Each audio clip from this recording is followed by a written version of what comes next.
Mm-hmm.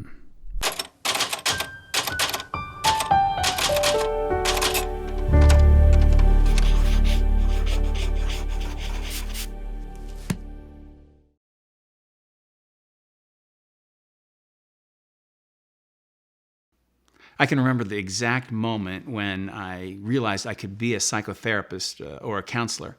I was an undergraduate student at Oregon State University, and I was taking a course that involved some actual practice counseling each other.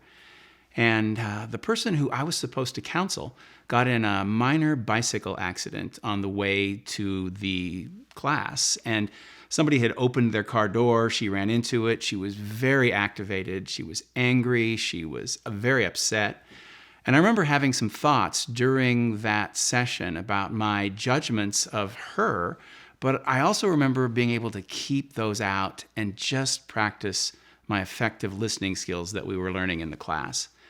And at the end of that session, everybody in the class just gave me so much positive feedback. It was incredibly gratifying to have a sense that I could be the kind of person who could support others through the therapeutic process. And to that point in my life, I had mostly just done sports. I had played football for many years, and I was lost. I didn't know what my career would be. But that really was the pivotal moment when I thought, I can actually help people through listening and providing counseling. And then the years have passed, and I was in private practice for a lot of years. And one of my most memorable clients was a 15-year-old boy who I was seeing. And he was very impulsive, angry off and on, but I really, really enjoyed working with him. Full of life. I liked working with him so much that I did a demonstration video, a homemade one myself. And I remember I was setting up the camera. And I set up the camera and I turned it on and I turned back to him and he pulls his hands down. And I said, well, what are you doing? What did you do? He says, nothing. I didn't do anything.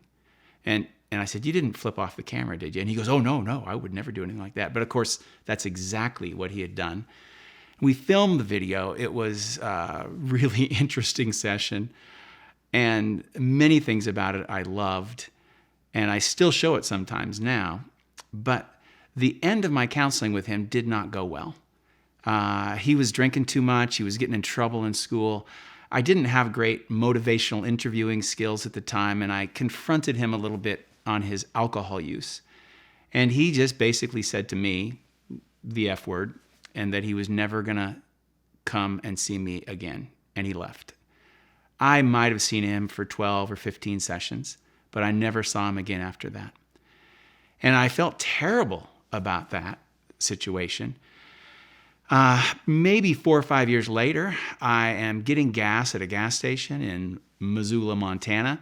The credit card thing doesn't work. I have to go into the little store. I give my credit card to the cashier, and she says, are you John Sommers-Flanagan? And I say, yeah, I am. It is my credit card. And she says, I just want you to know that my mom and I think that you saved my brother's life. And that was the boy who had walked out and I'd never seen again. And it was so reassuring. It was so good to know that he had had a positive experience, or at least they thought he had had a positive experience. And then fast forward another 15 years or so, maybe a couple years ago, I get a message from that same young man, now probably about 30. And he says, hey, Dr. John, I'm just wondering, I've got this 6th grade son, and do you still do that counseling stuff anymore? Again, just remarkable to me how the lesson being one that I learned, but I also hope means something to you as well. And that is sometimes we can do a lot of work and we don't get much positive feedback. We don't realize the positive influence that we have on our clients or our patients' lives.